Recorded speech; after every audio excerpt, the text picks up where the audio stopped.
Hello, I'm Christian, and welcome to the Gemoir Leadership Podcast, a show where we talk about effective collaboration, influence, and leadership in an increasingly complex world. My interview partner is Dr. Dirk Schlimm. Dirk is an international leadership expert and the author of Influencing Powerful People. The purpose of this podcast is to share ideas and stimulate discussion, and it does not constitute professional advice of any kind. If such advice is needed, the services of a competent professional should be sought. The speakers, host, and Gemoir International Incorporated are not to be held responsible for any use, misuse, or reuse of the content. Enjoy the show. Welcome to today's episode of the Gemoir Leadership Podcast, where we look at practical application of management ideas to help managers get better at what they do. Dirk, today we want to get super practical, so to speak, and deal with a topic that comes up often in discussion with managers and can actually be a source of frustration. And that's the question of whether two bosses are really better than one. So Dirk, everyone in business has a boss. Even CEOs have a boss. This could be the board of directors, or as entrepreneurs in particular like to say, it is the customer. But my understanding would have been that most people in business have one boss. Why would there be two? Yeah, Christian, that's a really great question. And you'd be surprised how often it comes up. There are, in fact, more people than you think that have two or more bosses. And some surveys say that it's even more than 70%, even though I think that number is high. And it probably includes people who are involved in one more team effort at a time. But a place where the two boss phenomenon, so to speak, is very pronounced are large national or international organizations. Very interesting, Dirk. Why is that? Yeah, in an international or even global organization, you always have two principal perspectives. One is the global or the headquarters perspective, and the other one is the local or regional perspective. And there often is tension between the two. Right. I can see that, but could you please give us an example? Sure. Let's make it practical. So, for example, I drive a German car, and I really like it for its performance, handling, comfort, and so on. But I've been living in North America for a long time, and here many people like to get their morning coffee at a drive-through, and then they put that coffee into the cup holder when they sit in the car. Now, the Germans think that the drive-through is a very American thing. Of course, we have them here in Canada as well, and I guess in Germany there are now more of them also. But they would traditionally think that if you want a coffee, you should pull over, get your coffee, enjoy it while sitting in the coffee shop, and then get back on the road. And also, if you're going, 200 kilometers on the Autobahn, you really should keep your eyes on the road. And so they make cars or have made cars that don't have a cup holders. Now, the locals here are selling the cars in North America. They know you cannot sell a car, no matter how good it is, unless it does have a cup holder. So at the time, the car company came up with these pop-out cup holders and that kind of blend into the dashboard and that pop out when you push a button. And because they really didn't want that visual destruction of the cup holder otherwise. But the problem with these pop-out cup holders was that they were rather shallow, and the cup would kind of fly through the car when you take a sharp turn. And on top of it, the car cups they sold at the car dealership with a very nice company logo on it, they didn't fit into these pop-out cup holders. Now you would think that this is really a first world problem, and it absolutely is. But if you buy, or people who buy a premium automobile, they just don't want that type of annoyance. Wow, Dirk, that is fascinating. The secret world of culture conflict when it comes to cup holders. But that is amazing to hear. But thinking about our principle now, it sounds like they designed that car to one global standard, and that standard just didn't work the same in every local market, ours included here. Yeah, and that's exactly the issue.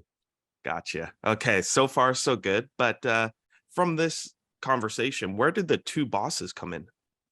Yeah, and so company by and large, of course, they understand this problem that I just described. And by the way, by the latest model that they have now, and have that car, they now do have a proper North American cup holder. So to just Oh, set thank that goodness.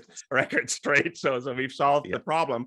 And so, but what they do is they make an effort to have both perspectives represented in their organization structure. So for example, that company would have a local president and CEO who is aware of and represents the local perspective, and he or she is also close to the customer in their market. Now, if you have a global company, though, that doesn't just have a local sales subsidiary, but they also have local engineering or manufacturing and so on, you could have an engineering manager who either reports to the local president of the local company, or that person reports to the global engineering vice president at head office.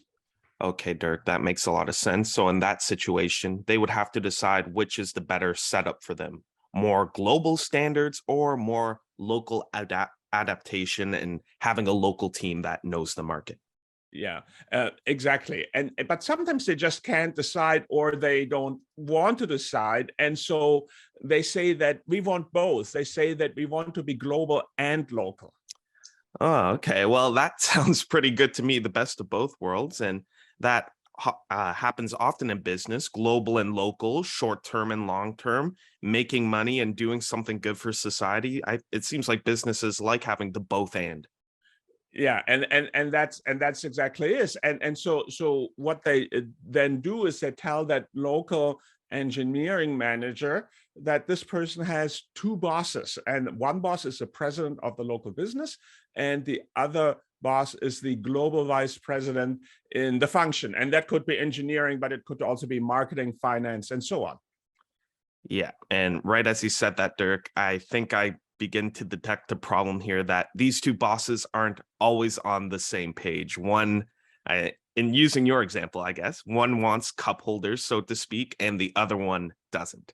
Yeah, and Christian, that's exactly where the problem comes in. Two bosses are attempting solution to the so-called, and you called it that also, the quote unquote and problem, where we want two things that live in tension with each other, but people underestimate the problem it creates. So just think for a moment about that poor engineering manager who's told by his or her local boss to design a retrofit cup holder, and by the global engineering VP to leave the cup holder out so that we have one standard dashboard that we can use in our vehicles around the world. Now, you would probably think, hey, that's for the local CEO and the global engineering vice president to discuss, but they often do.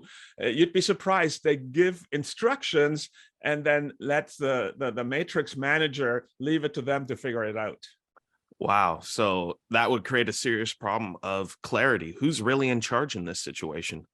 Yeah, and that clarity is super important. And in fact, I think clarity is one of the most important things in business. It starts with clarity of purpose.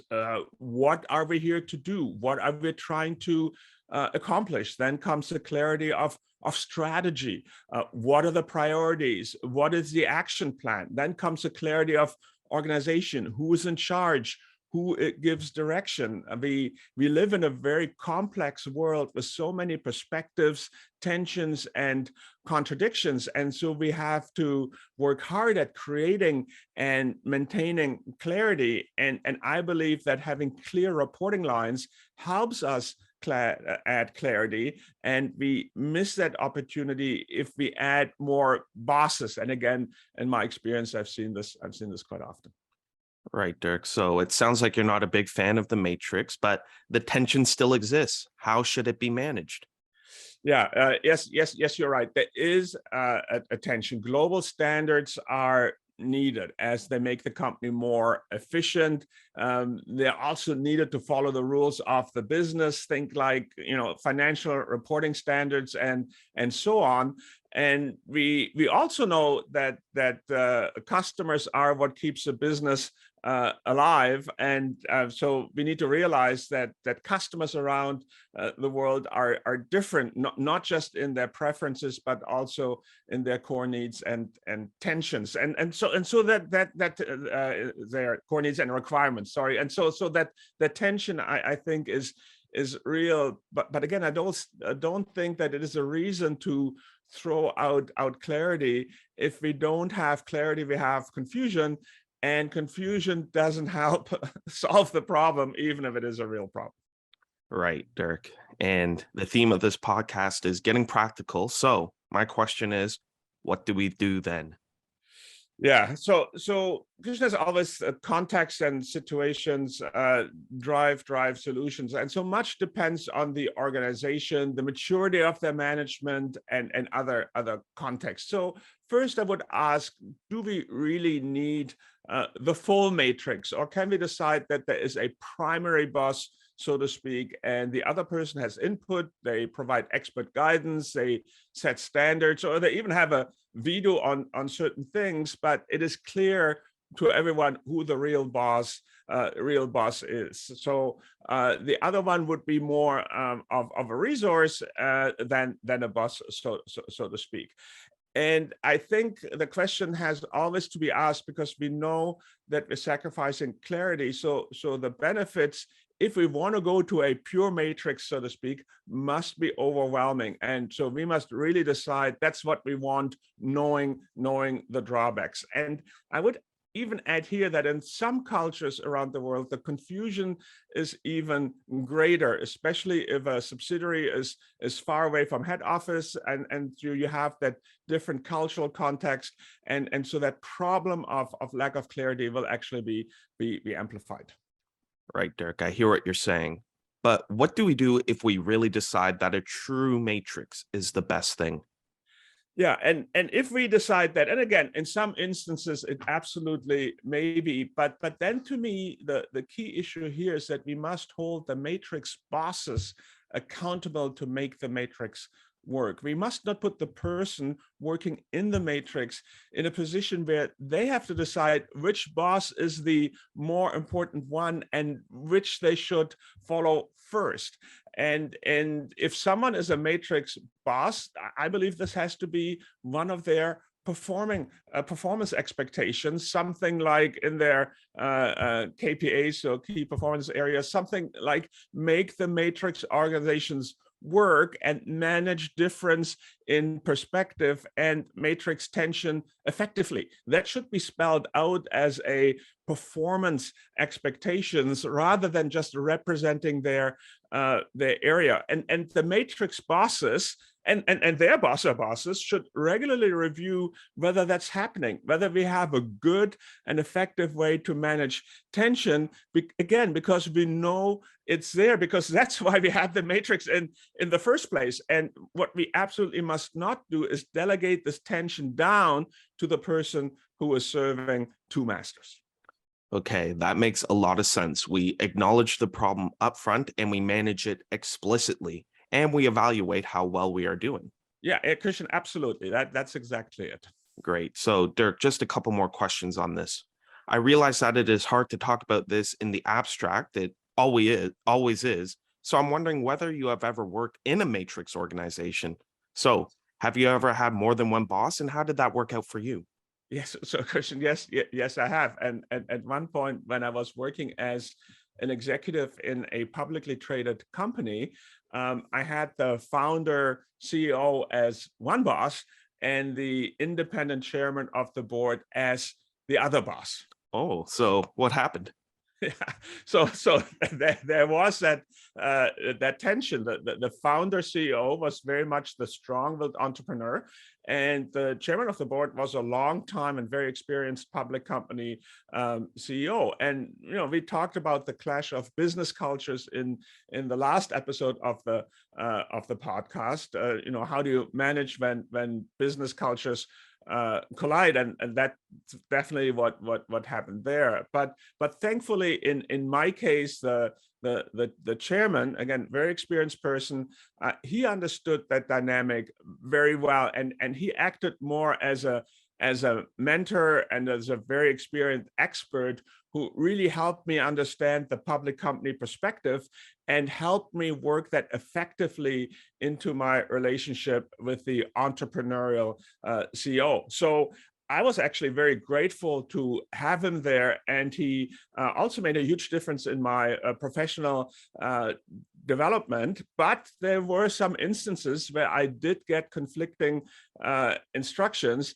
And now, in the end, I think even that added value, because I learned how to maneuver between two different powerful people and still make things work somehow. And I really have to emphasize this, it only worked in the end because one of the two bosses really understood the dynamic and was helping me manage it. Again, I was really grateful to have him there. Okay, so in your case, two bosses were really better than one. Is that a lesson we could draw here? Yeah, the lesson I would draw here is if you are a matrix boss, please be a good matrix boss. Right, that's a good lesson. And what's the lesson for the person in the matrix? Yeah, so if we're in the matrix and we're managing that tension, and maybe we have less than perfect matrix bosses who don't always see eye to eye, we really need to build our repertoire of managing and influencing skills. The matrix bosses, even the good matrix bosses, they don't want to be reminded of the problem every 5 minutes, and so you do have to find ways to keep them both happy. Maybe you can present some good options on how we manage those conflicting goals. So taking a little bit the initiative here would be just one idea. Like what we discussed in our episode on brainstorming. Yeah, exactly. And other times you may have to ask for some clarity, or even get those two bosses to talk to each other, or maybe you can ask your HR department to help with that as well. See whether they have some coaching to you, or they can help those matrix bosses. But the point really is, you want to be constructive. As far as you're concerned, you really want to make it work. Dirk, that is a good lesson to draw. Anything else?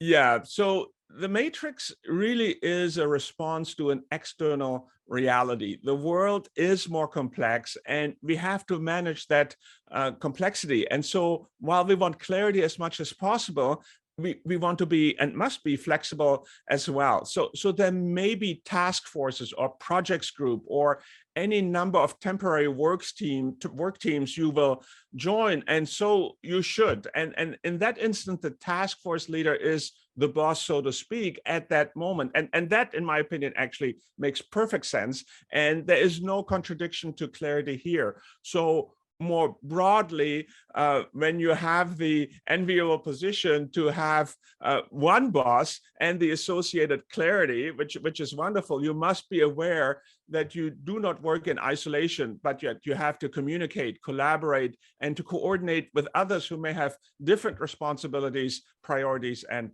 perspectives. Thanks, Dirk. That's an important reminder. But unfortunately, that's all the time we have today. So here are the takeaways from my notes. Firstly, organizations have built-in tension between global and local, between standards which bring efficiency and adaptations which cater to different customers, between functional management and line management. Secondly, organizations respond to these tensions by introducing matrix reporting, where the tension points are represented by different bosses. While this is understandable, it comes at the expense of organizational clarity. That clarity is more important than ever given the complexities of our modern world, so there's a bit of a paradox here. Thirdly, if organizations do opt for a matrix, the matrix bosses are responsible to make it work. This is part of their leadership performance, and they must take it seriously. If the organization sticks with a clear line of single boss reporting, people must understand their responsibility as part of the whole and must be more aware of the bigger context of their job, and may even have to seek input in that regard. Single line reporting does not mean isolation. Does that make sense, Dirk? It does, Christian. Well summarized. Thank you.